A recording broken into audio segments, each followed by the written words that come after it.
The foundation of the Civil War and the period that follows is often misrepresented and misinterpreted by a vast selection of the general public. It's a common myth that the Civil War was fought solely over the issue of whether or not to continue slavery, and the North winning the war, along with the policies of Abraham Lincoln, brought a true sense of freedom to the once enslaved. This, however, is far from reality. While black people serving in the war were given a teaser of actual freedom, this indeed remained only a teaser, with any gains brought from the results of the war being reverted by the forces of the government and private industry. A vast number of black people took part in the bloodshed of the Civil War, promised with a guarantee of freedom if they fought to defend the Union. As one could expect of a slave-driven society, there were many in opposition to allowing anybody who wasn't white to take up arms in this war. It was the Union League, a group designed to preserve the Union under the leadership of George Bliss, that sought to recruit a large number of free blacks and establish armed regiments for the Union's defense in New York. On the surface, this endeavor displays a sign of noble intent. However, it must be noted that even the group itself was in no way thrilled about having to recruit and work with black people. Of the 9,000 black people eligible for the draft, the Union League was only able to take on about 2,000 or so of them. It must be noted that despite these numbers, it was initially thought that the number of recruits would be even smaller than the actual results. To quote Thomas Jones, "This recruiting success almost never took place.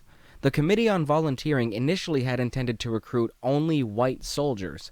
It was only after a few days and some trepidation that it decided to recruit black troops." This document would go on to say, "Their motivation was not one of black enfranchisement." Upon engaging in combat and traveling with regiments, the hostility and opposition towards black people actively fighting for their freedom grew and grew.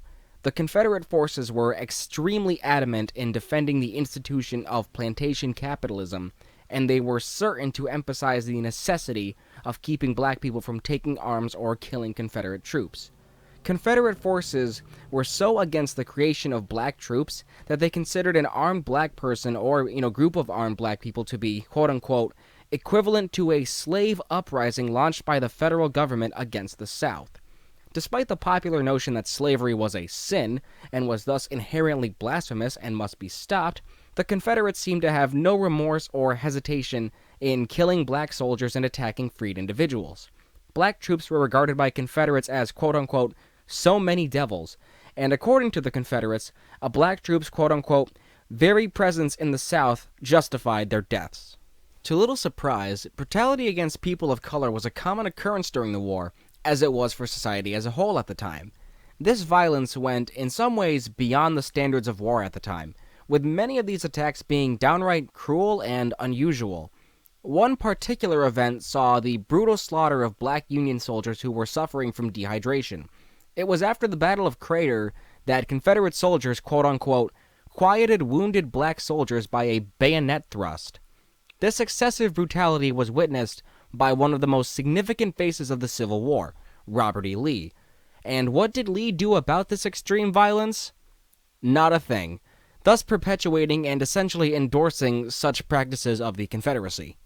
The results of the Civil War were designed to improve conditions for the formerly enslaved, a means to grant a freedom once unknown to the former slave class.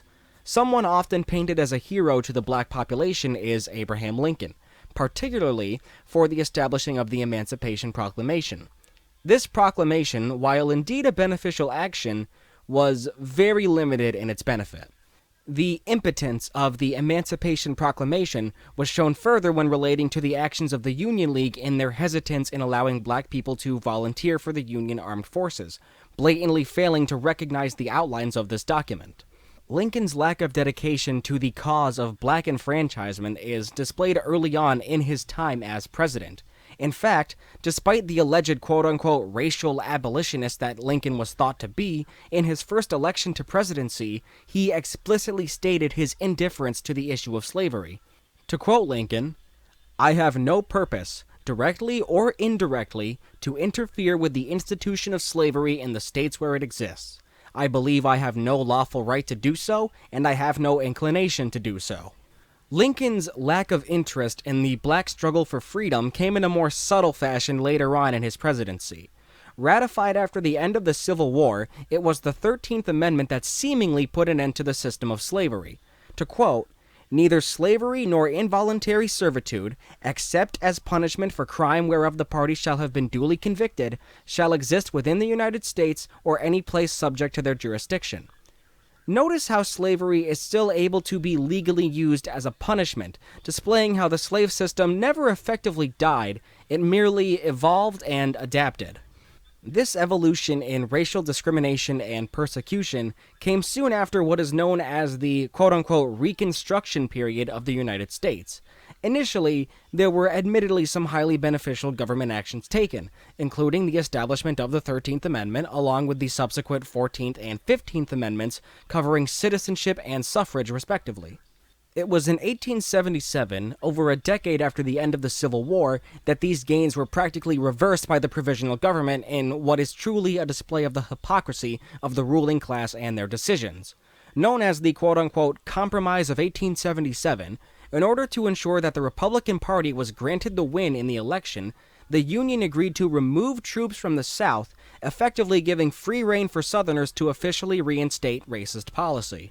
These policies would reaffirm the power of the patriarchal, white-centered capitalist system.